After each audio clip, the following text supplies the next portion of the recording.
Welcome, deep divers. The confetti has barely settled, really, but we're already diving headfirst into the story behind, well, the amazing end to the NBA season. Yeah, it's quite something. Today, we're unpacking the 2025 NBA Finals. We've got a stack of news reports, game summaries, all that stuff, and we're going to sift through it for you. Trying to find the gold. Exactly. Bring you the most electrifying moments, the deepest insights from what really became a championship series for the ages. It truly did. Our mission today, it's pretty clear. Understand how this really young team got to the very top of pro basketball. Right. The nail-biting drama of that 7-game series. And maybe most importantly, what does it all mean? For the rest of the league. Yeah, the bigger picture? It's a fascinating story. Patience, incredible development, and just undeniable star power all coming together. And this championship, it isn't just another trophy. It really feels like a pivotal moment in NBA history. Well, it kind of hints at a shift, maybe, in how we view contenders, and it's a huge historical milestone for the whole franchise. Okay, let's unpack that. The biggest news, obviously, the Oklahoma City Thunder. They are the 2025 NBA champions. That sounds good, doesn't it? It does. They beat the Indiana Pacers in a really dramatic Game 7. Yeah, that was Sunday, June 22nd, 2025, right there at the Paycom Center in OKC. Thunder took the series 4-3. Wow, what a finish. And from a historical angle, this win, it carries so much weight. This is actually the first NBA title for the Oklahoma City Thunder franchise. Since the move from Seattle, you mean? Exactly, since they moved in 2008.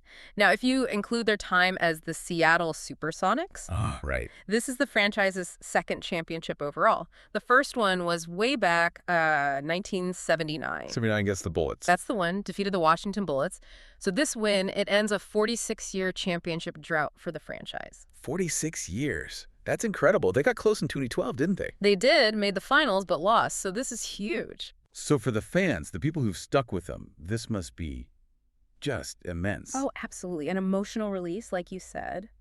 But it wasn't sudden. No, definitely not. It was a process, a long one. Right. And this championship, it's just, it's total validation, isn't it, for Sam Presti's vision? The GM, yeah. Yeah. That whole long-term drafting and developing thing. That's exactly. It's patient strategy. People question it sometimes, all those draft picks. Well, yeah, does it really work in today's NBA? And this is the proof, I think.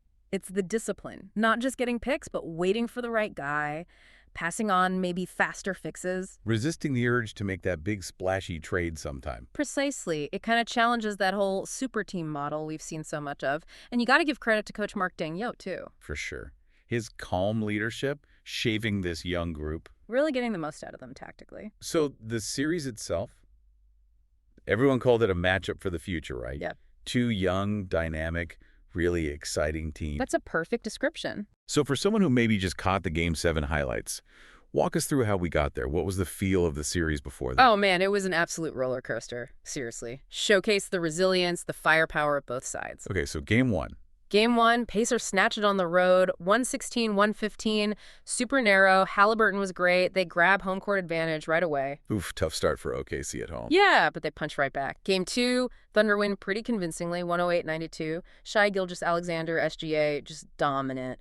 Series tied. Okay, 1-1 heading to Indiana. Right. Game 3, Pacers feed off the home crowd, reclaim the lead, 114-106. Mathurin and Siakam stepped up big time. So the pressure's back on OKC for Game 4, on the road. Huge game. And SGA delivers again, vintage clutch performance in the fourth. Thunder win 111-104, series tied 2-2. Wow. Momentum swings everywhere. Totally. Then Game 5, back in OKC. Thunder take control, 3-2 lead. They win 120-109. Jalen Williams, huge game for him. Playoff career high, 40 points. 40 points. And wasn't Halliburton struggling a bit then? Yeah, you could see it. That leg issue was definitely bothering him in Game 5. Okay, so 3-2 Thunder, heading back to Indiana for Game 6. Elimination game for the Pacers. And they delivered. Just a gritty, tough performance at home. Mathurin, 28 points, hit some huge shots. They forced some key Thunder turnovers late. Wow. Pacers win 107-104. And just like that, winner take all, Game 7. Incredible resilience from both sides, like you said. Exactly. Okay, here we are, Game 7. You mentioned the Paycom Center earlier. I mean, it must have been absolutely deafening. Oh, it was a cauldron of sound, right from the tip-off. Just a constant roar. And the game itself, you said it felt different from the earlier ones? Yeah, completely different vibe, high stakes, nail-biting drama.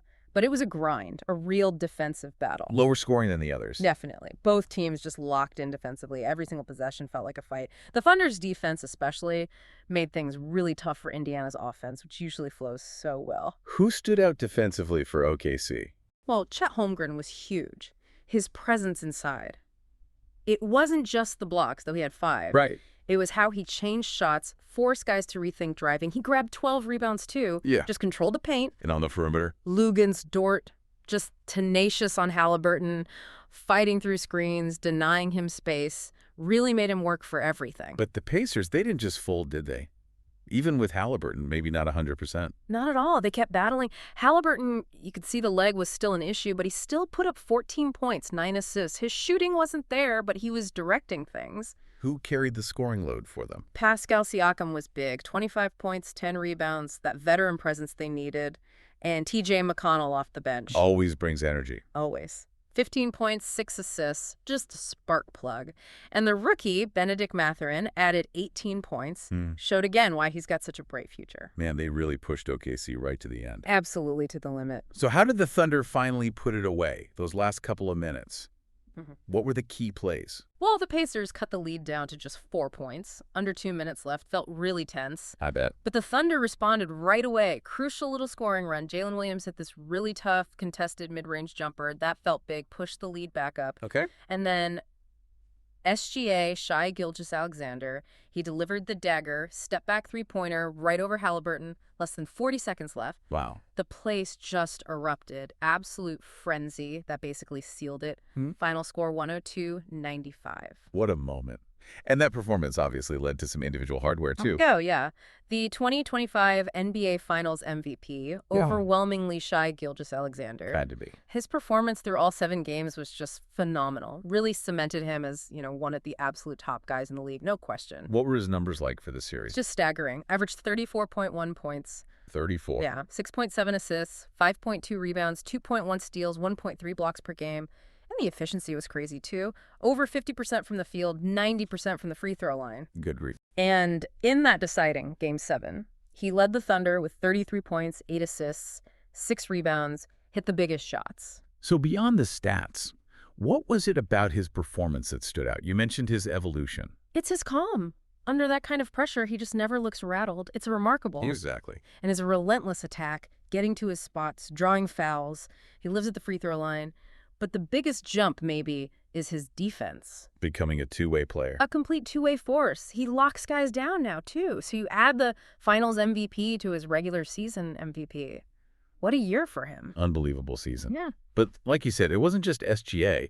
This felt like a real team win. Absolutely. What does this roster tell us about how the Thunder built this? It's just a testament to their player development, Right. right? And smart moves. Presti's vision again. Right. Besides SGA, you've got Jalen Williams. He emerged as that clear number 2, borderline superstar himself. So efficient. That 40-point game showed it. Yeah. Chet Holmgren, the defensive anchor we talked about, but he also spaces the floor. Lou Dort, Right. the elite defender. Yep. And even the rookies, like Cason Wallace. Played with poise, defended well. Guys like Isaiah Joe hitting shots, Kenneth Williams doing all the little things. Everybody knew their role. Exactly. They executed perfectly. It was a total team effort built around their star. And let's not forget the Pacers. We got to give them their flowers, too. What an improbable run for them. Absolutely. Despite the loss, man, they captured a lot of hearts. First trip to the finals in 25 years for them. Since 2000. Wow, 25 years. When it's worth remembering, they've actually never won an NBA title in the NBA era. They won back in the ABA days, 70s. I'm right, the ABA titles. 3 of them, I think. Yeah, 1970, 72, 73, but never in the NBA. So this run, even ending in a loss, was huge. They blew past expectations. That offense was something else. High octane, resilient, team spirit, all playoffs. Halliburton's leadership, even hurt, was key. Mathurin flashing that star potential. Siakam's veteran presence, too. Yes, Siakam providing that steady hand. They really left it all out there. Nothing to hang their heads about. For sure. So let's zoom out. What does this deep dive really mean for you, the listener? Why should you care about this specific championship beyond just OKC winning? Well, I think beyond the trophy of this championship, it kind of throws a wrench into the whole league strategy discussion, doesn't it? How so? The blueprint thing. Yeah. It forces GMs, owners maybe, to really look hard at the super team model. The quick fixes, the big free agent signings, the massive trades. Compared to this. Compared to this patient, internally grown, cost-controlled young core that the Thunder built, can that super team model consistently beat this?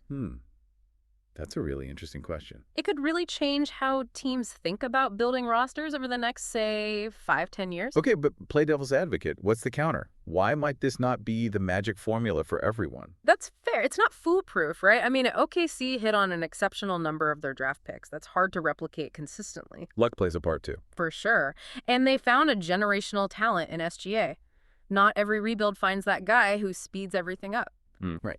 And a super team, in theory, gives you maybe a better shot at immediate success. Plus, they usually have that veteran experience for the pressure moments. Which OKC, maybe outside of their coaching, still lacks a bit compared to, say, a team full of vets. Exactly. But the Thunder's way offers that cost control, potentially a much longer window to compete. It shows patience can pay off huge, maybe more sustainably than some super teams. Fascinating trade-offs. Yeah. It really was an incredible journey for Oklahoma City. Historic championship. From Presti's strategy to SGA's heroics, the whole young squad, it's just a great story of patience meeting potential. And a really compelling look at where the league might be headed. Yeah, this championship, it really might just redefine what it means to be a contender in today's NBA. And it leaves us with this big question, doesn't it? Which is? In a league that seems so focused on assembling stars quickly, can this Thunder model, the patient drafting and developing approach, actually become the dominant path? The new blueprint for success. Could it be? For a whole new generation of teams. And if it is, what does that mean for how the game is played and built going forward? A really great thought to chew on as we head into the offseason. Thanks for joining us on this deep dive into the 2025 NBA Finals. My pleasure. We hope you got some cool insights, maybe a few aha moments along the way. We'll catch you on the next deep dive.